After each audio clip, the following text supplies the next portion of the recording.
భగవద్గీత 6వ అధ్యాయము ధ్యానయోగము అనగా ఆత్మ సంయమ యోగము. భగవంతుడు పలికెను, ఫలాపేక్ష లేకుండా చేయవలసిన విధులను చేసిన వారే నిజమైన సన్యాసులు, యోగులు. అంతేకాని కేవలం అగ్నిహోత్ర యజ్ఞం వంటివి చేయటం ఆపివేసిన వారు లేదా శారీరక క్రియలు త్యజించిన వారు కాదు. సన్యాసము అని అందరూ అనుకునేది యోగము కంటే వేరైనది కాదు. ఎందుకంటే ఎవ్వరూ కూడా ప్రాపంచిక కోరికలను త్యజించకుండా యోగి కాలేరు. యోగంలో పరిపూర్ణత సాధించే యత్నంలో ప్రారంభ దశలో ఉన్న జీవాత్మకు ఫలాపేక్ష లేకుండా పనిచేయటమే సాధనం అంటారు. యోగంలో ఉన్నత స్థాయి చేరుకున్న మునికి ధ్యానంలో ప్రశాంతతయే సాధనం అంటారు. ఎప్పుడైతే వ్యక్తి ఇంద్రియ వస్తు విషయముల పట్ల మరియు కర్మల పట్ల ఆసక్తిరహితంగా ఉంటాడో ఆ వ్యక్తి యోగ శాస్త్రంలో ఉన్నతమైన స్థానం పొందినట్టు. ఎందుకంటే అతడు సమస్త కర్మ ఫలములను అనుభవించాలనే కోరికలను త్యజించాడు. కావున నీ మనస్సు యొక్క శక్తిచే నిన్ను నీవు ఉద్ధరించుకొనుము, అంతేకాని పతనమైపోవద్దు. ఎందుకంటే మనస్సే మన మిత్రుడు మరియు మనస్సే మన శత్రువు కావచ్చు. మనస్సుని జయించిన వారికి అది వారి మిత్రుడు, అలా లేని వారికి మనస్సు ఒక శత్రువు వలె పనిచేస్తుంది. మనస్సుని జయించిన యోగులు శీతోష్ణములు, సుఖదుఖములు, మానావమానములు ఈ ద్వంద్వములకు అతీతంగా ఉన్నతమైన స్థానంలో ఉంటారు. ఇటువంటి యోగులు ప్రశాంతతతో భగవద్భక్తి యందు స్థిర చిత్తముతో ఉంటారు. జ్ఞాన విజ్ఞానములతో మరియు విచక్షణతో తృప్తి నొందిన యోగులు ఇంద్రియములను జయించిన వారై అన్ని పరిస్థితులలో ప్రశాంతంగా ఉంటారు. వారు మట్టి, రాళ్ళు మరియు బంగారం వీటన్నింటినీ ఒకే దృష్టితో చూస్తారు. శ్రేయోభిలాషులను, మిత్రులను, శత్రువులను, సాధువులను మరియు పాపులను యోగులు నిష్పక్షపాత బుద్ధితో చూస్తారు. మిత్రుల, సహచరుల, శత్రువుల పట్ల సమబుద్ధితో ఉంటూ శత్రువుల, బంధువుల పట్ల తటస్థంగా మరియు పుణ్యాత్ములు, పాపాత్ముల పట్ల పక్షపాతం లేకుండా ఉన్న యోగి మానవులలో సర్వశ్రేష్ఠుడుగా పరిగణించబడతాడు. యోగ స్థితిని పొందగోరేవారు ఏకాంతంలో ఉండాలి. నియంత్రించబడిన మనస్సు, శరీరంతో కోరికలను, భోగవస్తువులను త్యజించి నిత్యము భగవద్ధ్యానంలో నిమగ్నమై ఉండాలి. యోగాభ్యాసము చేయటానికి పరిశుభ్రమైన ప్రదేశంలో ఆసనం తయారు చేసుకోవాలి. దీనిని కుసగడ్డి, జింక చర్మము మరియు ఒక వస్త్రమును ఒకదానిపై మరొకటి వేసుకోవాలి. ఈ ఆసనము మరీ ఎక్కువ ఎత్తులో ఉండకూడదు లేదా మరీ తక్కువ ఎత్తులో ఉండకూడదు. దానిపై స్థిరముగా కూర్చుని ఒకే ఏకాగ్రత గల ధ్యానములో అన్ని ఆలోచనలను, కార్యకలాపాలను నిగ్రహించి యోగి తన మనస్సుని పరిశుద్ధమునర్చుకోవటానికి పరిశ్రమించాలి. అతను శరీరమును, మెడను మరియు శిరస్సుని స్థిరముగా ఒకే క్రమములో ఉంచి కళ్లను అటూ ఇటూ తిప్పకుండా నాసికాగ్రము మీదే చూపుని కేంద్రీకరించాలి. ఈ విధంగా ప్రశాంతతతో, భయరహితంగా మరియు నిశ్చల మనస్సుతో మరియు బ్రహ్మచర్య వ్రతంలో దృఢ సంకల్పంతో సావధానుడైన యోగి నేనే పరమలక్ష్యంగా నాపై ధ్యానం చేయాలి.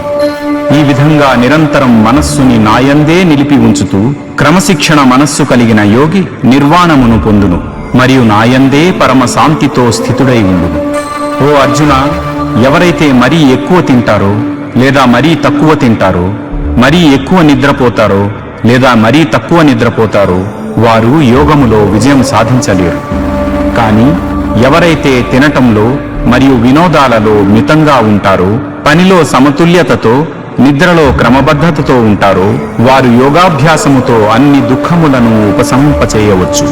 వారు సంపూర్ణ క్రమశిక్షణతో మనస్సుని అన్ని స్వార్థపూరిత వాంఛల నుండి వెనక్కి మరల్చి పరమశ్రేష్టమైన ఆత్మశ్రేయస్సు యందే లగ్నం చేస్తారు. ఇటువంటి వారు యోగములో ఉన్నారు అని చెప్పబడతారు మరియు వారు సమస్త ఇంద్రియ కోరికలకు అతీతంగా ఉంటారు. గాలి వీచని ప్రదేశంలో దీపము ఎలాగైతే నిశ్చలంగా ఉండును, యోగికి వశమునందున్న మనస్సు ఈశ్వర ధ్యానములో స్థిరముగా ఉండును.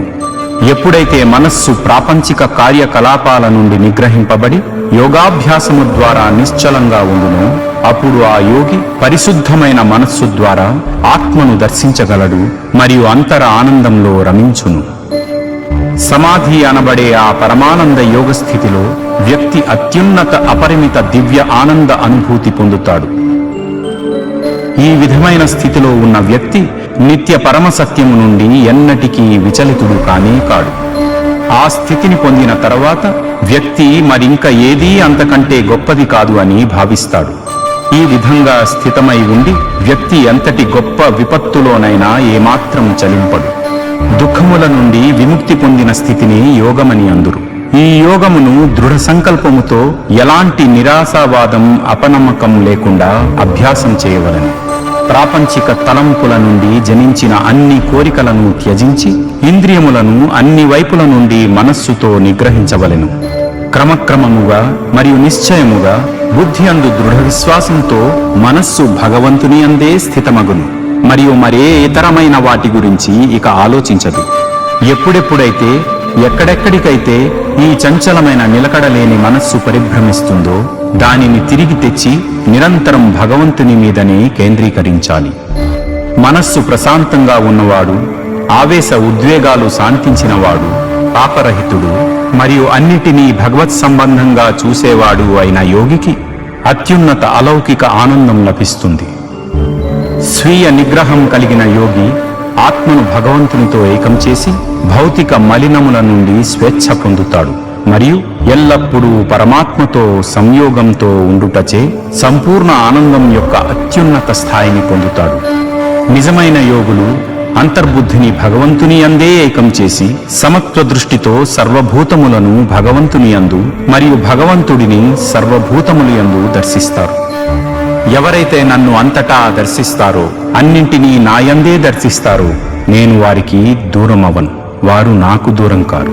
నాయందే ఏకత్వంలో స్థితుడై ఉండి మరియు నన్నే సర్వభూతముల యందు స్థితుడై ఉన్న పరమాత్మగా ఆరాధించిన యోగి అన్ని రకాల కార్యకలాపములు చేస్తూనే ఉన్నా నాయందే నివసించును. సర్వ ప్రాణులను సమానముగా దర్శిస్తూ మరియు ఇతరుల సుఖాలకు దుఃఖాలకు అవి తనకే అయినట్టు స్పందించే వారిని పరిపూర్ణ యోగులుగా పరిగణిస్తాను. అర్జునుడు పలికెను, ఓ మధుసూదన, నీవు చెప్పిన ఈ యోగ విధానము ఈ చంచలమైన మనస్సు వలన నాకు ఆచరింప శక్యము కానిది మరియు అసాధ్యమైనది అనిపిస్తున్నది. ఓ కృష్ణ, ఈ మనస్సు చాలా చంచలమైనది, అల్లకల్లోలమైనది, బలమైనది మరియు మూర్ఖపు పట్టుగలది. దీనిని నిగ్రహించటం వీచే గాలిని నియంత్రించటం కన్నా ఎక్కువ కష్టంగా అనిపిస్తున్నది. శ్రీకృష్ణ పరమాత్మ ఇలా అన్నాడు, ఓ మహాబాహువులు గల కుంతీపుత్రుడా, నీవు చెప్పింది నిజమే. మనస్సు అనేది నిగ్రహించటానికి నిజముగా చాలా కష్టమైనది. కానీ అభ్యాసము మరియు వైరాగ్యములచే దానిని నిగ్రహించవచ్చు.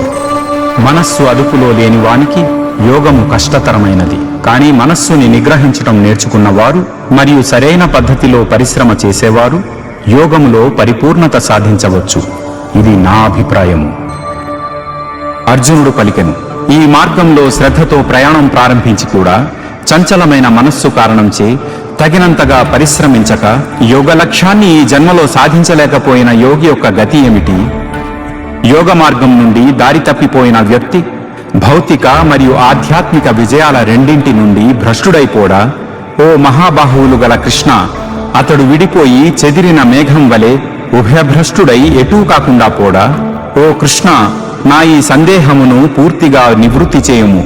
మరిక నీకన్నా ఇది చేయగలవారు ఎవరున్నారు?